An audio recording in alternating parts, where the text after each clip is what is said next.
શિક્ષક દિવસની પૂર્વ સંધ્યાએ પ્રધાનમંત્રી નરેન્દ્ર મોદીએ નવી દિલ્હી ખાતે રાષ્ટ્રીય પુરસ્કાર વિજેતા શિક્ષકો સાથે સંવાદ કર્યો હતો. આ પ્રસંગે તેમણે શિક્ષકોને દેશના ભવિષ્યના ઘડવૈયા ગણાવ્યા હતા.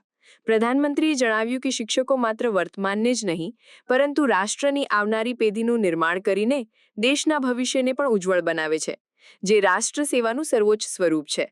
સંવાદ દરમિયાન પ્રધાનમંત્રીએ શિક્ષકોના સમાજ નિર્માણમાં યોગદાનને બિરદાવ્યું હતું. તેમણે કહ્યું કે ભારતીય સમાજમાં શિક્ષકો માટે જે સહજ આદરભાવ છે, તે રાષ્ટ્ર નિર્માણ માટે એક મોટી શક્તિ છે. તેમણે પુરસ્કાર વિજેતા શિક્ષકોને અભિનંદન પાઠવતા કહ્યું કે તેમનો આ સન્માન તેમની કઠોર પરિશ્રમ અને અતૂટ સમર્પણનું પ્રતીક છે. નરેન્દ્ર મોદીએ શિક્ષકોને આહ્વાન કર્યું કે તેઓ દરેક વિદ્યાર્થીમાં આત્મનિર્ભરતાના બીજ રોપે અને તેમને સ્થાનિક ઉત્પાદનોનું મહત્વ સમજાવી સ્વદેશી અપનાવવા માટે પ્રેરિત કરે. પ્રધાનમંત્રીએ દેશના પૂર્વ રાષ્ટ્રપતિ ડોક્ટર સર્વપલ્લી રાધાકૃષ્ણનને તેમની જન્મજયંતિ પર શ્રદ્ધાંજલિ અર્પણ કરી, જેમના સન્માનમાં શિક્ષક દિવસની ઉજવણી કરવામાં આવે છે. તેમણે જણાવ્યું કે જ્યારે દેશ વિકસિત ભારતના સંકલ્પ સાથે આગળ વધી રહ્યો છે, ત્યારે શિક્ષકોની ભૂમિકા નવી પેઢીમાં રાષ્ટ્ર માટે જીવવાની ભાવના જગાડવાની છે.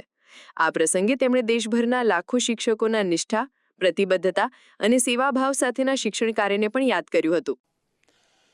और एक शिक्षक सिर्फ वर्तमान नहीं होता है, बल्कि देश की भावी पीढ़ी को भी वो गढ़ता है, वो भविष्य को निखारता है. और मैं समझता हूं कि ये भी देश सेवा की श्रेणी में किसी भी प्रकार से किसी की भी देश सेवा से कम नहीं है.